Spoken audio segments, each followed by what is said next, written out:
Sema mimi mwenye dhambi. Sistahili kumtaja jina lako Bwana Yesu. Naomba msamaha. Neema yako iwe juu yangu. Sio kwa ajili yangu tu, na familia yangu. Labda nikajiona niko mzima au niko sawa, lakini kumbe kuna sehemu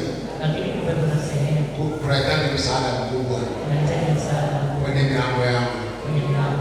Kuna mingine imefungwa na kuna mingine imefunguliwa. Shughulika nayo. Ninapoenda kuguswa mkono huo, uwe ni mkono wako direct kupitia mtu wako Dr. Wilman Papi, ili utendee kwa surprise, nisichoomba, nisichofikiria, nisichowaza, iwe surprise.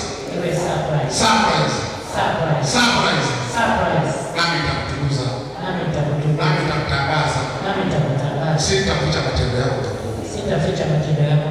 Mungu